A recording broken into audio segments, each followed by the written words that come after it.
বন্ধুরা দেখো কত সুন্দর লাইট জ্বলছে। চলো ফিরে আসি সেই পুরোনো দিনেরগুলো, যেগুলো আমাদের দুর্গাপুজোর সময় পাড়ার পরে লাইটগুলো দেখতে পাই। তো আমি যখন ড্রপ করতে যাই দেখি এত সুন্দরভাবে লাইট জ্বলছে, দেখে তো আমার খুব ভালো লাগলো। ভাবলাম আমি আবার দুর্গাপুজোতে চলে এসেছি একটু পাড়ায় পাড়ায়। দেখতেই পাচ্ছ কী সুন্দর জগদ্ধাত্রী পুজোর মেলাও প্যান্ডেলে লাইট জ্বলছে।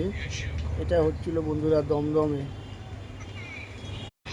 দুদিকে দেখো কি সুন্দর মেলা বসেছে ও লাইট জ্বলছে। দেখো লাইটটা দেখে অসাধারণ লাগছে। বজরংবলী দাঁড়িয়ে আছে লাইটিংয়ের মধ্যে। তবে এগিয়ে যাই, দেখতে থাকো তোমরাও সাথে সাথে। এক জায়গায় একটু এগোনোর পরে দেখতে পাচ্ছি একজন শাড়ির দোকান খুলে নিয়ে বসে আছে। তারপরে আবার দেখলাম এক স্টেজে প্রোগ্রাম চলছে, কি ফাংশান, যাই হোক সে কিছু একটা হবে। দেখতে দেখতে টুকটুক করে এগিয়ে গেলাম। এগিয়ে গিয়ে দেখি কিছুটা খানিকক্ষণ যাওয়ার পরে একজন মাইকে অ্যানাউন্স করছে কালকে আমাদের এখানে স্বেচ্ছায় ডাক্তার শিবির করা হবে। তো যারা যারা দেখাতে ইচ্ছুক তাড়াতাড়ি চলে আসুন। বলুন, দেখো প্যান্ডেলটা কত সুন্দর করেছে, দেখতেই পাচ্ছ, অসাধারণ লাগছে। চলো দেখতে থাকো এইভাবে আরও নেক্সটে।